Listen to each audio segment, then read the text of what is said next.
నమస్కారాలండి. సమాజానికి మొత్తం నమస్కారం, సంస్కారంలోనికి నమస్కారం. ఎందుకు ఇలాంటి మాట్లాడుతున్నా, నేను ఈ వేషంలో ఉండడానికి గల కారణం ఏందో మీ అందరికీ చెప్తా, మీరు వినాలి. ఎందుకంటే మనము పొలిటికల్లో తిరిగేటప్పుడు కాంగ్రెస్ పార్టీలో కావచ్చు, టీఆర్ఎస్ పార్టీలో కావచ్చు, బీజేపీలో కావచ్చు, పొలిటికల్లో తిరిగే నాయకులు ఎట్లుంటారంటే తెల్లంగి తెల్ల పాయింటు వేసుకొని మనం ప్రచారంలో కానీ సభలల్లో కానీ మాట్లాడడానికి పోతాం. అది ఎందుకు తెల్లంగి వేసుకుంటారు అనేది ప్రతి ఒక్కరు గమనించాల్సిన బాధ్యత ఉంది. ఎందుకంటే తెలుపు అనేది ప్రతి ఒక్కరికి అహంకారం లేకుండా మంచిది. తెలుపు అనేది ఒక ప్రశాంతత అనేది తెలుపు అనేది. అది అందరికీ ఎలాంటి మచ్చలేని నాయకుడిని ఏమంటారు, తెల్లంగి వేసుకొని ఉంటే అతనికి ఎలాంటి మచ్చలేని నాయకుడు అని పేరు ఉంటుంది. అలాంటి వారిని మనం ఎక్కువ తెల్లంగిలు వేసుకొని తిరుగుతుంటారు. వాళ్ళు ఏ కలుషితం లేదని వారు అనుకుంటారు.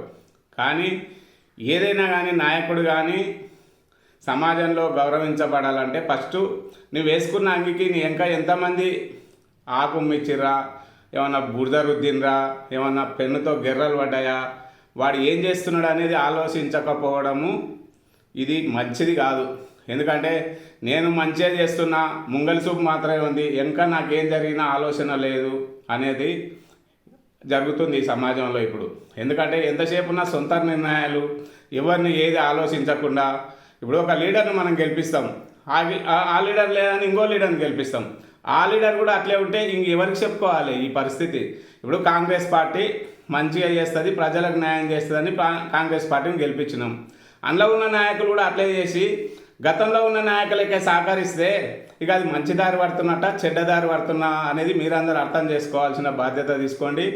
ప్రతి కాంగ్రెస్ కార్యకర్త మీరు, ఎందుకంటే 30 ఏళ్ళ నుండి 40 ఏళ్ళు ఉన్న కార్యకర్తలు మేమంటే అటుకు పోయినాం, ఇక్కడ వచ్చినాం, కానీ ఎందులో పోయినా మనం చెరవాక పని ఏడ చేయలేదు. 10 ఏళ్ళు టీఆర్ఎస్ పార్టీలో ఒకనాడు ఒక నాలుకకు ₹1 కూడా రాసుకున్న పాపాన అవ్వలేదు, ఒక పని చేసిన పాపాన అవ్వలేదు. దామోదర్ రెడ్డి సారు మంచి వ్యక్తి, సౌమ్యుడు, అందరిని ఆదరించే వ్యక్తి అనుకొని మొన్న పార్టీ మారి ఒక్కసారి అవకాశం ఇవ్వాలి, 30 ఏళ్ళ నుండి అవకాశం ఇచ్చినాం. మంచి రాజేష్ అన్న కూడా మంచి వ్యక్తి అని. కానీ ఈ సమాజానికి మంచి ఒక్కటే కాదు కదా, చెడు ఏం జరుగుతుంది అనేది కూడా ఆలోచించకపోతే చేష్టోడు శర్వాకం చేసుకుంటూ పోతుంటే మీరు మాత్రం మంచిగా ఉండి మీరు మాత్రం గెలిచి ఊకుంటే మా పరిస్థితి ఏంది? మేమేం కావాలి? ఇప్పుడు రేపు చాలామంది బాధపడుతున్నారు, అరే పార్టీకి చేస్తే మనకి ఈరోజు ఇలాంటి గతి పట్టింది కదా అని బాధపడే వారిని, నాయకులను పిలిచి వారికి ఏమైందో అని ఆలోచించకపోతే మంచి నాయకుడు అని మనం ఎట్లా అనుకుంటాం? ఎందుకంటే ఏదన్నా కానీ తెలవాలి విషయం అంటే 10 మందిలో ఉండాలి, ప్రజల్లో వెళ్ళాలి, వెళ్ళి ఏం జరుగుతుంది ఏమవుతుంది అనేది ఆలోచించాలి. ఎవరు ముంగలికి వచ్చి వారి మాట్లాడి వారి గురించే మాటలు నమ్మి వారికి అధికారాలు కానీ పనులు కానీ అప్పచెప్పితే ఇక కష్టపడి పనిచేసిన కార్యకర్తల బతుకు ఇట్లా బట్టలిసినట్టే అవుతుంది అనేది నేను ఈ వేషం వల్ల చెప్తున్నా. నేను రోజు రకమైన కండువా వేసుకొని పెట్టినా, నిన్న ఆల్రెడీ రైతు కండువా వేసుకున్నా. అంటే ఎందుకంటే రైతు ఆధ్వర్యంలో దుర్మార్గం జరిగిందని రైతు కండువా వేసుకున్నా. ఓనాడు పార్టీకి బలంగా మాట్లాడాలంటే కాంగ్రెస్ కండువా వేసుకున్నా.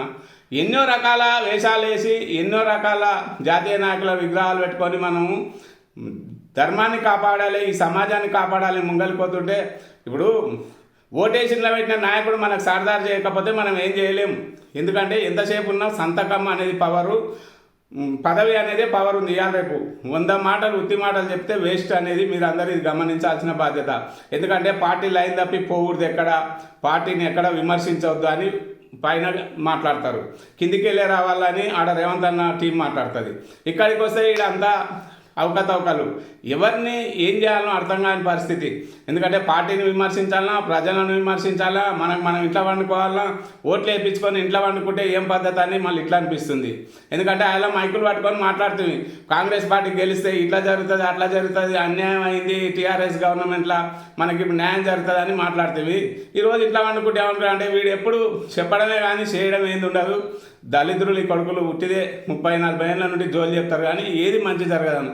ఏదైనా గెలిచినప్పుడు అవకాశం, మంచి నాయకులకు ఇస్తారేమో, ఒక మండల్లో కానీ జిల్లాలో కానీ మన ఆలోచనలు ఏమన్నా వాళ్ళు తీసుకుంటారేమో అంటే ఎవరు చెవులో పెట్టడం లేదు. దానికి నిరసనగా నేను ఇక లాస్ట్ ఇక ఎక్కువ తక్కువ పోయి బదనాం అయ్యే బదులు మన ఇంట్లో మనం వండుకోవాలి, మన పని మనం చేసుకోండి. ముఖ్య కార్యకర్తలు, మీరు 30 ఏళ్ళ నుండి ఉన్న కార్యకర్తలు ప్రతి ఒక్కరు ప్రశ్నించండి. అయితే పెద్ద మనిషి అని వాళ్ళని ఏం మాట్లాడాలి అని మీరు మీ ఇంట్లో మీరే కూర్చుంటే సమస్య తీరదు. ఏదన్నా ఆడ తప్పు జరిగితే తప్పు జరుగుతుందని పోయి మీరు చెప్పండి. చెప్పకపోతే వారికి తెలియదు కాబట్టి వారు కూడా ఏమంటారంటే మాకేం తెలియదు అంటారు. అందుకే మీరు దయచేసి నేను నాగర్ కర్నూలు జిల్లా కాంగ్రెస్ పార్టీ ముఖ్య నాయకులందరికీ చెప్పేది ఒక్కటే, మీరు ఏదన్నా తప్పుగా ప్రశ్నించండి. డైరెక్ట్ పోయి ఎమ్మెల్యేని కానీ ఎమ్మెల్సీని కానీ సార్ ఇట్లా జరుగుతుంది, ఇది రాంగ్ రూట్లో పోతుంది, ఇది మంచి పద్ధతి కాదు, మేము ఫస్ట్ నుండి ఉన్నాము, మేము మా తర్వాతనే వాళ్ళు అనేది ఒకటి మాట్లాడి వారు మీరు సమన్వయం అయిపోవడానికి ఒక వేదిక అరేంజ్ చేసుకొని వెళ్ళండి అని నేను కాంగ్రెస్ పార్టీ. ఎందుకంటే పార్టీ నాశనం అయిపోతుంది, రేపు నాయకులు మళ్ళీ ఎక్కడైనా పోతారు, పార్టీ మాత్రం నాశనం అయిపోతుందా పోదా అనేది మీరు గమనించాలి ప్రతి ఒక్కరు. ఎందుకంటే కాంగ్రెస్ పార్టీ ఒక ఖచ్చితమైన పార్టీ, కేంద్రంలో ఉంటుంది, రాష్ట్రంలో ఉంటుంది. నాయకులు మాత్రం వస్తుంటారు పోతుంటారు కాబట్టి పార్టీకి అన్యాయం జరగకుండా చూసుకోవాలని నేను ఈ నిరసన వ్యక్తం చేస్తున్నాను.